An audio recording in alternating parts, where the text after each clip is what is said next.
Hello বন্ধুরা, আমি সুস্মিতা আবার একটা নতুন ভিডিও নিয়ে চলে এসেছি। চিলি চিকেন রেসিপি, যেটা জানি সবাই করে, তবু আমি এটা তোমাদের সাথে আজকে শেয়ার করব। বন্ধুরা কেমন আছো? আশা করি ভালো আছো, আমিও ভালো আছি। আজকে এটা কিভাবে আমি রান্না করছি এটাই তোমাদের সাথে আজকে শেয়ার করব। চলো তাহলে দেখা যাক আমি কিভাবে রান্না করছি। এখানে আদা বাটা, রসুন বাটা, ক্যাপসিকাম কুচি, পেঁয়াজ কুচি আর পেঁয়াজের খোলা ছাড়িয়ে নিয়েছি। এখানে মাংস বোনলেস চিকেনও আছে, হাড় সমেতও আছে, ভালো করে ধুয়ে নিয়েছি। এর মধ্যে এক এক করে আদা বাটা, রসুন বাটা দিয়ে দেব, আর একটা ডিম দেব।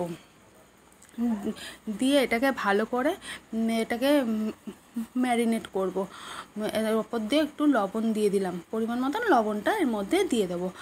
দেওয়ার পরে এটাকে আমি ভালো করে মেখে নেব। ভালো করে এটাকে মেখে নিচ্ছি। ডিমের কুসুমটা বেশ ঘাটতে বেশ ভালোই লাগছিলো। এখানে মাখা আমার হয়ে গেছে। এর ওপর থেকে আমি কর্নফ্লাওয়ার দিয়ে দেব।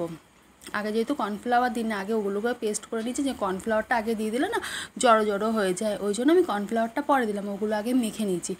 দিয়ে কর্নফ্লাওয়ারটা পরিমাণ মতন দেওয়া হয়ে গেছে, দিয়ে এটাকে আমি মাখাও হয়ে গেল। ভালো করে এটা মাখা হয়ে গেছে। এর ওপর থেকে আমি গোলমরিচের গুঁড়ো দিয়ে দিচ্ছি। দেওয়ার পরে এটাকে আমি আবার ভালো করে আবার একবার মেখে নেব। সব আমি আলাদা আলাদা করে দিচ্ছি, একবারে দিয়ে দিলে জড়ো জড়ো হয়ে যায়, ওই জন্য। আমার পুরো রেডি হয়ে গেছে ম্যারিনেট করা। এটাকে আমি কিছুক্ষণ ঢাকা দিয়ে রেখে দেবো। তারপরে আমি কড়াই বসিয়ে দিয়ে দিয়েছি। কড়াইয়ের মধ্যে তেল দিয়ে দিয়েছি, এর মধ্যে গরমও হয়ে গেছে, হালকা মিডিয়াম গরম হয়েছে তেলটা। এক এক করে আমি সব চিকেনগুলোকে আমি দিয়ে দিয়েছি। দেওয়ার পরে এক পিঠ হয়েও গেছে, উল্টে দিলাম। দেওয়ার পরে হালকা যেই লাল লাল যেই হবে অমনি আমি নামিয়ে নেব। চিকেনগুলো একটু ভাজা ভাজা, যে লাল লাল হয়েও গেছে, দিয়ে খুব কড়া লাল না, হালকা লাল হবে, দিয়ে আমি নামিয়ে নেব। দিয়ে নামানো হয়ে গেছে। একবারে যেহেতু ভাজা হয়নি, এই জন্য দ্বিতীয়বার আবার একবার দিয়ে দিয়েছি। দিয়ে দেওয়ার পরে এই যে আমার সব কড়াও হয়ে গেছে, পকোড়াগুলো ভাজা হয়ে গেছে। এইবারে কড়াইতে আবার তেল দিয়ে দেবো। তেল দেওয়ার পরে এর মধ্যে এলাচ, দারচিনি, লবঙ্গ ফোড়ন দেব। ফোড়ন দেওয়ার পরে পেঁয়াজ কুচিগুলো যে কাটা ছিল ওইগুলো আমি তেলের মধ্যে দিয়ে দেব। দিয়ে এটাকে ভালো করে ভাজা ভাজা করব, এপিট ওপিট করে ভালো করে ভাজা ভাজা করব। এর থেকে আমি পেঁয়াজ যে জড়ো জড়ো হয়ে রয়েছে খুন্তি দিয়ে একটু ছাড়িয়ে ছাড়িয়ে দিচ্ছি। দেওয়ার পরে এদিকে পেঁয়াজটা ভাজা হোক, এদিকে আমি সসটা রেডি করে নিই। এদিকে হচ্ছে টমেটো সস নিয়ে নিয়েছি, টমেটো সস, একটু রেড চিলি সস, অল্প একটু গ্রিন চিলি সস দেবো, অল্পই দেবো এটা গ্রিন চিলি সসটা। আর পরিমাণ মতন সয়া সস দেবো। সয়া সসটা একটু বেশি না, 4-5 চামচের মতন দেবো সয়া সসটা। দিয়ে দেওয়ার পরে এর মধ্যে অল্প জল দিয়ে দেবো। জল দিয়ে ভালো করে এটাকে ফেটাতে হবে। এই যে আমার এখানে সসও মানে ফেটানো হচ্ছে, আমার এদিকে সসটা রেডি হয়ে গেল। সসটা রেডি হয়ে গেছে। ওখানে আমার পেঁয়াজ ভাজাও হয়ে গেছে। ওর ওপরে আমি ক্যাপসিকাম কুচিগুলো আর পেঁয়াজের যে খোলা ছাড়িয়ে রেখে দিয়েছিলাম ওগুলোকেও আমি দিয়ে দিচ্ছি কড়াইয়ের মধ্যে। এটাকে ভালো করে এটাকে আমি মিক্স করব কড়াইতে। ভালো করে নাড়াচাড়া এবারে করব। আর ছোটো লঙ্কা কুচিগুলো যে রেখেছিলাম, কাঁচা লঙ্কা কুচিগুলো, এগুলো কড়াইতে দিয়ে দিয়েছি। এবারে ভালো করে এটাকে আমি নাড়াচাড়া করব। এটাকেও হালকা ভাজা ভাজা করব। কড়াইতে ভালো করে এটাকে নেড়ে নিচ্ছি, একটু ভাজা ভাজা করতে হবে।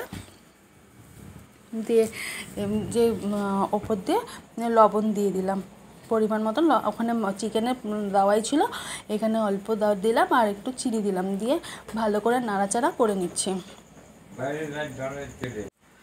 ভালো করে নাড়াচাড়া হয়ে গেছে। এর মধ্যে আমি চিকেন পকোড়াগুলোকে আমি দিয়ে দিলাম কড়াইয়ের মধ্যে। তারপরে এটাকে ভালো করে আবার নাড়াচাড়া করার পরে এর ওপর থেকে আমি সসগুলোকে দিয়ে দিচ্ছি। চারিধার থেকে ছড়িয়ে দিলাম সসটাকে। দিয়ে এটাকে আবার আমি নাড়াচাড়া ভালো করে করবো।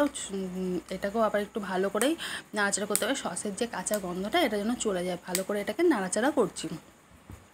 বেশ এটা গ্রেভি হবে, খুব ভালো লাগে খেতে। বন্ধুরা কে কে এমন আছো যে আমার মতন চিলি চিকেন খেতে খুব ভালোবাসো, কমেন্ট করে জানাবে প্লিজ। এই যে আমার সসটা বেশ হয়েও গেছে। এর মধ্যে মশলাটা আমার হয়ে গেছে, মানে সসটা অনেকটাই আমি ভাজা ভাজা করেছি মাংসটার সাথে। দিয়ে এর মধ্যে অল্প জল দিয়ে দেবো। জল দিয়ে ফুটলে পরেই আমার রেডি হয়ে যাবে চিলি চিকেনের রেসিপিটা, পুরোটা কমপ্লিট হয়ে যাবে। এবারে যেই ফুটবে এই যে জল দিয়ে দিয়েছি, এবারে ফুটলে পরে আমার চিলি চিকেন কমপ্লিট হয়ে যাবে। একটু গ্রেভি গ্রেভি করবো, জলটা একটু শুকোবে, টানবে, তারপর পেঁয়াজগুলো তাতে সিদ্ধ হয়ে যাবে, গ্রেভি হয়ে যাবে। এবারে এটাকে সিদ্ধ হতে দেবো, এই ফুটতে দেবো, ফুটতে দেবো। যে আমার ফুটে কমপ্লিট হয়ে গেছে, আমার চিলি চিকেন রেসিপিটা কমপ্লিট হয়ে গেছে। কত সুন্দর দেখতে হয়েছে দেখুন, এই যে নামানোর পরে এরকম দেখতে হয়েছে। বন্ধুরা, কারা কারা এরকম চিলি চিকেন খেতে ভালোবাসো, লাইক কমেন্ট শেয়ার করো, একটা কমেন্ট করে জানিও, একটা লাইক কমেন্ট শেয়ার আর অবশ্যই একটা সাবস্ক্রাইব করে যেও। বন্ধুরা, পাশে থাকলে অবশ্যই আমি তোমাদের পাশে আছি, এটা আমি প্রতিটা ভিডিওতেই বলি। বন্ধুরা, তোমাদের পাশে আমি ঠিকঠাকভাবে পাচ্ছি না, আমার